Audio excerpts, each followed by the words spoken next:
Indian polity के lecture में हम लोग डिस्कस कर रहे हैं भारत का संवैधानिक विकास। और भारत के संवैधानिक विकास की कड़ी में इस वीडियो में जो हम लोग नेक्स्ट डिस्कस करने वाले हैं टॉपिक, वो है पिट्स इंडिया एक्ट 1784। काफ़ी इंपॉर्टेंट ये लेक्चर है और ये पिट्स इंडिया एक्ट काफ़ी ज़्यादा इंपॉर्टेंट एक्ट है भारत के संवैधानिक विकास की कड़ी में, और इसमें से काफ़ी क्वेश्चंस भी पूछे जाते हैं। तो शुरुआत करते हैं हम लोग वीडियो क्रम बाय क्रम, बिल्कुल कॉन्सेप्ट बिल्डिंग के साथ हम लोग डिस्कस करेंगे एक एक एक्ट, और उस एक्ट के पीछे की सभी कहानी और सभी फैक्ट के पीछे के सभी कॉन्सेप्ट हम लोग डिस्कस करेंगे इसमें। ये जो पिट्स इंडिया एक्ट था 1784 का, ये जो है इसके पीछे भी काफ़ी एक इंटरेस्टिंग कहानी है। सबसे पहले थोड़ा सा ये जानिए कि जैसे 1757 में जब प्लासी का युद्ध हुआ और ब्रिटिश कंपनी का बंगाल के ऊपर और ज़्यादा नियंत्रण बढ़ गया, और फिर 1764 में जब बक्सर की लड़ाई हुई, और बक्सर की लड़ाई ने लगभग ये तय कर दिया कि जो भारत का अब अगला जो शासक है वो अंग्रेज ही होने वाले हैं, और उन्होंने इसी बक्सर के लड़ाई के बाद जो है इलाहाबाद संधि के तहत उन्होंने BBO यानी बंगाल, बिहार और उड़ीसा का जो दीवानी अधिकार प्राप्त कर लिया। उससे जो है जो ब्रिटिश शासन था, या यूं कहिए कंपनी का शासन था, उसका जो है प्रभाव भारत के अब जो है एक तरह से कहिए दीवानी मामले यानी नागरिक मामलों में भी बढ़ता चला जा रहा था। ठीक है, तो उसी के क्रम में हमने देखा था 1773 का एक रेगुलेटिंग एक्ट आया था।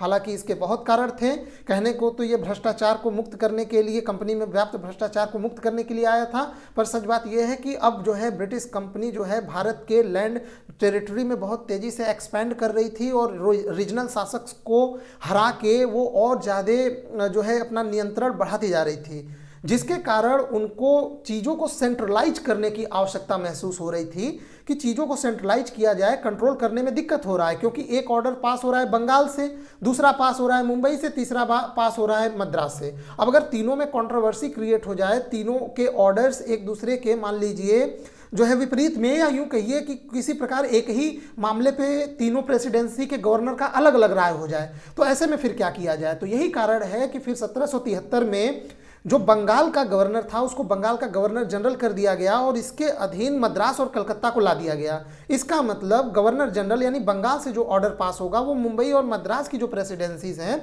उन पे जो है प्रभावी होगा, यानी मेन सुप्रीम जो है वो बंगाल प्रेसिडेंसी का गवर्नर जनरल वहां बंगाल का होगा। क्योंकि होता क्या था कि सभी प्रेसिडेंसी, जैसे एक प्रेसिडेंसी ने मान लीजिए किसी भारत के शासक से कोई संधि की, दूसरे प्रेसिडेंसी ने अलग प्रकार की संधि कर ली, और उनके जो हितों का टकराव हो जाता है आपस में। तो इससे क्या है, ब्रिटिशर्स चाह रहे थे वहां पे कोई टकराव ना हो, इसलिए चीजों को वो सेंट्रलाइज कर रहे थे। ठीक है, तो अब हम लोग आगे बढ़ते हैं आगे की कड़ी में। यहाँ पे उसके 1773 के रेगुलेटिंग एक्ट के बाद 1784 में आता है पिट्स इंडिया एक्ट। अब ये जो पिट्स इंडिया एक्ट था वो क्या करना चाह रहा था, वो कंपनी के व्यापारिक और राजनीतिक मामलों को एक दूसरे से अलग करना चाह रहा था, क्योंकि कंपनी का मेन काम तो व्यापार करना था। पर यहाँ पे मेन जो है 1764 के बाद जब उसको क्या है कि राजनीतिक मामले भी देखने पड़े, तो अब यहाँ पे हितों का टकराव न होने पाए, इसलिए व्यापारिक और राजनीतिक कार्यकलापों को अलग कर दिया गया। और इस एक्ट में ही कंपनी द्वारा शासित क्षेत्र को सबसे पहली बार ब्रिटिश आधिपत्य का क्षेत्र कहा गया। इसको याद रखेंगे, इस एक्ट में पिट्स इंडिया एक्ट 1784 में पहली बार जो ब्रिटिश जो आधिपत्य क्षेत्र था उसको कंपनी द्वारा शासित क्षेत्र पहली बार कहा गया।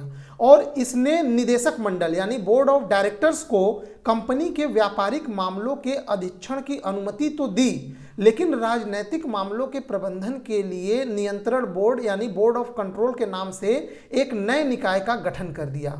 इस प्रकार द्वैत शासन का शुभारंभ हुआ। ये सबसे इंपॉर्टेंट पॉइंट है पिट्स इंडिया एक्ट का, क्योंकि देखिए जब कंपनी जब बनी थी तो जो कंपनी का जो एक प्रकार से शासन था, या यूं कहिए कंट्रोल, वो जिस बॉडी के हाथ में था वो था बोर्ड ऑफ डायरेक्टर्स। अब ये जान लीजिए कि जो बोर्ड ऑफ डायरेक्टर्स हुए, बोर्ड ऑफ डायरेक्टर्स आप समझिए कि वो उसके जो एक तरह से गवर्निंग बॉडी होती है, जो डायरेक्टर्स का बोर्ड होता है, वो कंपनी को कंट्रोल कर रही थी अभी तक, राजनीतिक और व्यापारिक दोनों मामले। ये जो बोर्ड ऑफ डायरेक्टर में वो वही लोग शामिल थे जो कंपनी के मेजॉरिटी शेयर होल्डर्स थे। अब क्या है, कंपनी को राजनीतिक मामले भी देखने पड़ रहे थे, नागरिक मामले भी देखने पड़ रहे थे, तो यहाँ पे बोर्ड ऑफ डायरेक्टर्स का मेन काम है प्रॉफिट, अधिक से अधिक प्रॉफिट कमाना। इनको राजनीतिक मामले में बहुत ज़्यादा इंटरेस्ट लेना देना नहीं है जब तक कि उससे प्रॉफिट न निकले। तो अब यहाँ पे क्या है, ब्रिटिश संसद ने क्या किया कि यहाँ पे एक और संस्था बनाया जिसका नाम रखा बोर्ड ऑफ कंट्रोल। अब ये जो बोर्ड ऑफ कंट्रोल था ये काफ़ी हद तक ब्रिटिश संसद के प्रति उत्तरदायी था और ये इसका काम था यहाँ के राजनीतिक मामलों के प्रबंधन को देखना। यही कारण है कि राजनीतिक मामलों के लिए बोर्ड ऑफ कंट्रोल के लिए बनाया गया और व्यापारिक मामले अभी भी बोर्ड ऑफ डायरेक्टर्स देखेगा। बोर्ड ऑफ डायरेक्टर्स तभी से चला आ रहा था जब कंपनी बनी थी। पिट्स इंडिया एक्ट 1784 के तहत जो एक नया प्रावधान किया गया वो किया गया बोर्ड ऑफ कंट्रोल का, और बोर्ड ऑफ कंट्रोल का काम था जितने भी कंपनी के राजनीतिक मामले हैं उन पे कंट्रोल करना। तो द्वैध शासन इसी को बोलते हैं कि एक ही कंपनी में एक प्रकार की व्यवस्था अलग कमेटी द्वारा देखी जा रही है, दूसरे प्रकार की व्यवस्था अलग कमेटी के द्वारा देखी। अब कंपनी के व्यापारिक यानी वाणिज्य संबंधी सभी विषयों को छोड़कर जितने सैनिक, असैनिक और राजस्व संबंधी जो मामले थे वो सभी नियंत्रण बोर्ड के अधीन कर दिए गए। और इस नियंत्रण बोर्ड में एक चांसलर ऑफ एक्सचेकर, एक राज्य सचिव और उसके द्वारा नियुक्त 4 प्रीवी काउंसिल के सदस्य होते थे और ये ब्रिटिश संसद के प्रति उत्तरदायी होते थे। यानी ब्रिटिश संसद इनसे पूछ सकता था कि भाई आप जो है इंडिया में राजनीतिक मामलों में क्या कर रहे हो, क्या कैसे करना है, ये सब क्वेश्चंस हो सकता था इनसे। 3 डायरेक्टरों की एक समिति द्वारा बोर्ड के सभी मुख्य आदेश भारत भेजे जाते थे, इन्हीं के द्वारा यानी बोर्ड ऑफ कंट्रोल के द्वारा भेजा जाता था कि इंडिया में करना क्या है अब आगे राजनीतिक मामलों में। अब और जबकि व्यापारिक मामले जो थे वो जो है वो कोर्ट ऑफ डायरेक्टर के द्वारा देखा जा रहा था। इस अधिनियम के अनुसार बंबई तथा मद्रास प्रेसिडेंसी भी गवर्नर जनरल तथा उसकी परिषद की अधीन कर दी गई। तो ये इसमें कुछ नया नहीं है, ये पिछले वाले में भी था। अब भारत के प्रशासन में गवर्नर जनरल तथा 3 सदस्यीय परिषद में केंद्रीय हो गई जो भारत का प्रशासन है। अब यहाँ पे देखिए, अब ध्यान दीजिएगा, इससे पहले एक गवर्नर जनरल और जो 1773 का रेगुलेटिंग एक्ट था उसमें कार्यकारी परिषद में 4 सदस्य का प्रावधान था, यानी टोटल 5, जिसमें बहुमत बनाने में दिक्कत होती थी। तो अब क्या हुआ, इन्होंने एक सदस्य कम कर दिया, यानी एक गवर्नर जनरल और अब 3 कार्यकारी सदस्य, यानी टोटल 4 हैं। इसमें क्या है, गवर्नर जनरल को केवल एक और व्यक्ति को अपने साथ लेना होता था। जैसे ही 2 लोगों को अपने पक्ष में कर लेगा 50-50% के चांस में गवर्नर जनरल जो फैसले को चाहेगा उसको पारित कर लेगा। तो ये चीज़ें सेंट्रलाइज की जा रही हैं कि कैसे जो है प्रशासन अच्छे से चलाया जाए, या यूं कहिए कि ज़्यादा कम से कम विवाद हो प्रशासन को चलाने में उनका खुद अपने जो गवर्नर्स हैं और उनके कार्यकारी बोर्ड के सदस्यों के बीच में। अब यहाँ पे तो ये एक प्रकार का द्वैध शासन ही है। द्वैध शासन मतलब आप समझ रहे हैं कि राजनीतिक मामले कोई और कंट्रोल कर रहा है और व्यापारिक मामले कोई और कंट्रोल कर रहा है। जो व्यापारिक मामले जो कंट्रोल कर रहा है वो संसदीय बोर्ड यानी बोर्ड ऑफ कंट्रोल है, वो ब्रिटिश संसद के प्रति उत्तरदायी है, और जबकि व्यापारिक मामले जो कंट्रोल कर रहा है वो कोर्ट ऑफ डायरेक्टर्स है जो कंपनी के मेजॉरिटी शेयर होल्डर्स होते थे। अब नेक्स्ट है कि इस अधिनियम के तहत इंग्लैंड में सरकार का एक विभाग बनाया गया जिसे नियंत्रण बोर्ड कहते थे, जिसका मुख्य कार्य डायरेक्टर्स की नीति को नियंत्रित करना था।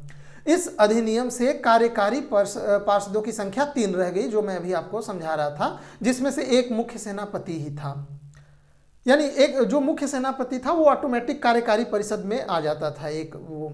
उसके बाद पिट्स इंडिया एक्ट के विवाद को ही लेकर लॉर्ड नॉर्थ तथा फॉक्स की मिलीजुली सरकार को त्यागपत्र देना पड़ा। ये एक बहुत इंटरेस्टिंग फैक्ट है। ये जो 1784 का पिट्स इंडिया एक्ट है इसको लेकर ब्रिटिश संसद में काफ़ी बवाल हुआ था, और इसी एक्ट पे जो लॉर्ड नॉर्थ थे वो तथा जो फॉक्स थे उनकी जो एक मिलीजुली सरकार वहां ब्रिटेन में चल रही थी उसके सरकार गिर गई थी और उनको त्यागपत्र देना पड़ा था। और यही नेक्स्ट पॉइंट है कि यह पहला और अंतिम अवसर था जब किसी भारतीय मामले पर ब्रिटिश सरकार गिरी हो। इसको आप लोग जरूर याद रखेंगे। बर्क ने इस विषय पर टिप्पणी करते हुए लिखा है कि अपने उद्देश्य की पूर्ति के लिए एक ऐसा अच्छा तथा दक्ष उपाय है जैसा कोई मनुष्य बना सकता था। कहने का मतलब जब इस एक्ट पे लेके काफ़ी बवाल हुआ था तो ये बता रहे हैं कि ये हमारे द्वारा किया गया सबसे बेहतरीन प्रयास है, सफाई देने की कोशिश की जा रही है। ठीक है, तो ये था 1784 का Pitt's India act. I hope आपको सभी फैक्ट क्लियर हो गए होंगे।